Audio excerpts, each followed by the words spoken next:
हमने TMC versus BJP का एक एजेंडा देखा था। मतलब टीएमसी ने क्या-क्या अपने मैनिफेस्टो में क्या-क्या चीज़ें बोली है और एक सार देखा था जो ममता दीदी और जो डिफरेंट पॉलिटिकल लीडर्स हैं वो टीएमसी के क्या-क्या वादे कर रहे हैं। और बीजेपी के अमित शाह जी हो गए, मोदी जी हो गए, उन्होंने अपने मैनिफेस्टो में और उन्होंने अपने जो पॉलिटिकल रैलीज़ है उनमें क्या-क्या बातें करी हमने देखी है। अब हम कंपैरिज़न करते हैं कि कौन से पॉलिटिकल पार्टी की क्या अभी सोच है, उससे कंपैरिज़न करेंगे। ये थर्ड पार्ट है इस वीडियो का और बंगाल इलेक्शंस का ये थर्ड पार्ट है। तो welcome to the new video. इस वीडियो में हम डिस्कस करते हैं BJP's agenda versus TMC's agenda. BJP की जो एजेंडा है वो गवर्नेंस पे है, ठीक है? और टीएमसी के वेलफेयर स्कीम्स। मैंने पहले ही बताया था जो पार्टी जनरली रूल कर रही है उसके ऊपर एक इनकम्बेंसी आ जाता है। इनकम्बेंसी मतलब वो गलतियाँ दिखने लगती है कि ये रह के भी कुछ ज़्यादा कर नहीं रहे हैं ऐसे वगैरह। ये हर पार्टी के साथ होता है, हर स्टेट पे होता है, हर कंट्री में होता है, ठीक है?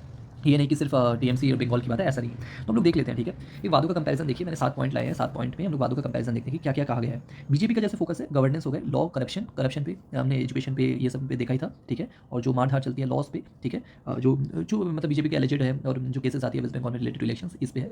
टीएमसी का फोकस है वेलफेयर स्कीम्स पे, सब्सिडीज़ पे। हमने देखा लक्ष्मी लक्ष्मी भंडार, देन दुआरे चिकित्सा, देन अनएम्प्लॉयड यूथ के लिए, ओल्ड एज पीपल के लिए जो है, ठीक है?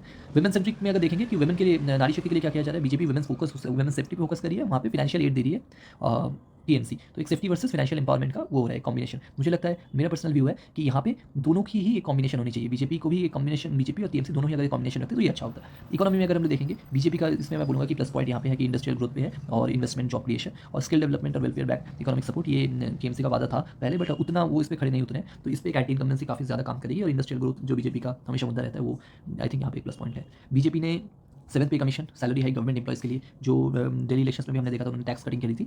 तो वैसा ही एक स्कीम 7th पे कमीशन, बट टीएमसी ने ऐसा कुछ गवर्नमेंट एम्प्लॉइज़ के लिए दिया नहीं है, ठीक है? तो गवर्नमेंट एम्प्लॉइज़ अगर होंगे और उनके फैमिली होंगे तो काफ़ी बड़ा एक पूल ऑफ वोटर्स को बीजेपी ने यहाँ पे खुश किया है। लॉ एंड ऑर्डर देखेंगे तो स्ट्रिक्ट एक्शन होता है, हमने यूपी में भी देखा था ये चीज़, और डिफेंस इज रिकॉर्ड, ठीक है?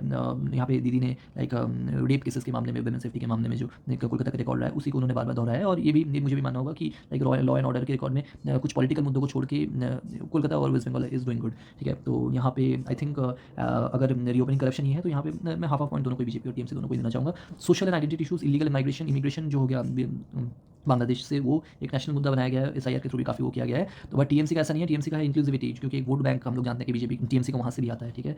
और बीजेपी का वही एंड में double engine government, double engine की सरकार और रीजनल लीडरशिप, ठीक है? बीजेपी कह रही है कि हम डबल इंजन की सरकार है, हम ज़्यादा अच्छे से कर पाएंगे, और टीएमसी है कि बंगाली क्या होना चाहिए, बाहर से कोई आएगा तो वगैरह वगैरह वगैरह कि वेजिटेरियन हम लोग थोपेंगे, बीजेपी वाले थोपेंगे और ऐसी वैसी बातें। तो यही है डबल इंजन गवर्नमेंट, एंड में बीजेपी का मुद्दा यही है, और टीएमसी का है कि रीजनल पार्टी, रीजनल लीडरशिप। तो देखते हैं at the end of the day कौन वो होता है। हम लोग को वोट आने ही वाला है और रिजल्ट मई के 9 तारीख तक आ जाएगा। तो इसी के साथ मैं एंड करता हूँ। Thank you so much.